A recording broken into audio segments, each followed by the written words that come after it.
Одновременно с GX третьего поколения компания Lexus представила новый большой кроссовер TX с 3 рядами сидений. Новинка является старшим братом нового кроссовера от Toyota, но с другим дизайном кузова и интерьером. TX имеет 4 варианта комплектации и 3 силовые установки, включая гибридную, выдающую 412 лошадиных сил. Lexus TX разработан специально для Северной Америки. Там он займет позицию на полступени выше модели RX.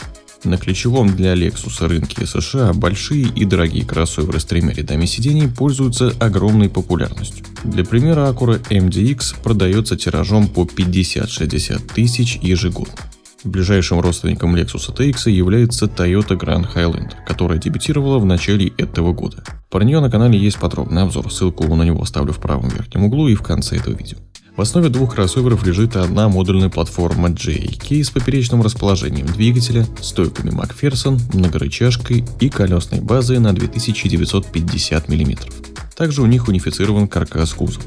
Длина Lexus составляет 5160 мм, ширина 1990 мм, высота 1780 мм. Интересно, что в длину и ширину TX оказался больше нового Lexus GX. На канале про него также недавно вышел обзор. TX получил свой собственный дизайн с крупным трапециевидным грилем с горизонтальными полосками, окрашенными в цвет кузова. Логотип бренда располагается под кромкой капота. По бокам находятся фары с большими светодиодными ходовыми огнями. Сбоку обращает на себя внимание черная задняя стойка, которая должна имитировать парящую крышу. В базовой версии положены 20-дюймовые диски, а вариантам побогаче предложат 22-дюймовые.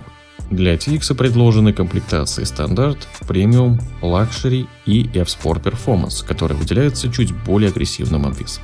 Задние фонари TX соединяются между собой через всю ширину пятой двери широкой светящейся плашкой, на которой расположено название марки. Интерьер Lexus все-таки отличается от родственной Toyota, но архитектура схожа. У TX появилась 12,3-дюймовая электронная приборная панель, новая мультимедийная система с 14-дюймовым экраном, проекционный дисплей, атмосферная подсветка, акустика Mark Levinson с 21 динамиком, обогрев руля, передних и задних сидений, вентиляция передних и задних сидений, трехзонный климат-контроль, панорамная крыша и 7 USB-портов на весь салон. Также предусмотрены 3 бытовые розетки и россыпь подстаканников. Все двери оснащаются электрозамками, для отпирания которых из салона достаточно нажать на рукоятку. Тем не менее, главной особенностью интерьера является полноценный третий ряд сидений, на котором могут разместиться взрослые пассажиры. На втором ряду может быть трехместный диван или 2 раздельных капитанских кресла с подогревом и вентиляцией. А за третьим рядом остается довольно вместительный багажник. Его объем от пола до потолка 569 литров. Со сложенным третьим рядом отсек вмещает 1625 литров, а если сложить второй ряд, то объем составит 2747 литров. Базовое оснащение также включает комплекс электронных ассистентов Lexus Safety System Plus 3.0. В него входит ассистент контроля полосы, распознание дорожных знаков, система предупреждения столкновений с обнаружением пешеходов и адаптивный круиз-контроль. Базовый Lexus TX 350 получил 4-цилиндровый турбомотор объемом 2,4 литра, мощностью 279 лошадиных сил и 430 ньютон-метров крутящего момента. Он оснащен 8-ступенчатым автоматом. Привод передний или полный с муфтой подключения задней оси.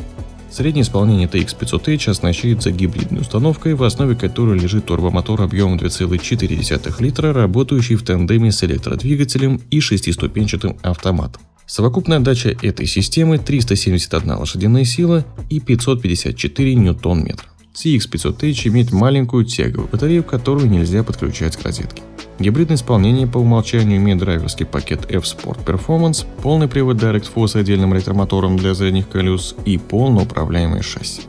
Топ-версия Lexus TX 550H Plus имеет большую батарею, которую можно заряжать от розетки. Атмосферник V6 объемом 3,5 литра и электромеханический вариатор, знакомый по другим гибридным Lexus. Пока указана только пиковая мощность системы. Это 412 лошадиных сил. Крутящий момент не называется. По заявлению производителя, такой кроссовер может проехать 53 км в чисто электрическом режиме. Выпуск нового Lexus TX будет налажен в Америке, на том же заводе компании Toyota в штате Индиана, где делают модели Highlander, Grand Highlander и Sienna. Осенью на рынок выйдут версии TX 350 и TX 500H, а подзаряжаемый гибрид TX 550H Plus появится позже. Цены на кроссовер пока не объявлены, но вряд ли базовый TX будет стоить дешевле 50 тысяч долларов. Друзья, какой родственный трехрядный кроссовер вам больше понравился? Новый Lexus TX или Toyota Grand Highlander? Поделитесь своим мнением в комментариях. А если вы любите и интересуетесь автомобилями, то обязательно загляните в мой телеграм-канал, где каждый день выходят актуальные автомобильные новости. Ссылку оставлю в описании под видео и закрепленном комментарии. Переходите, подписывайтесь, чтобы не пропускать новые видео и быть в курсе последних событий автоиндустрии.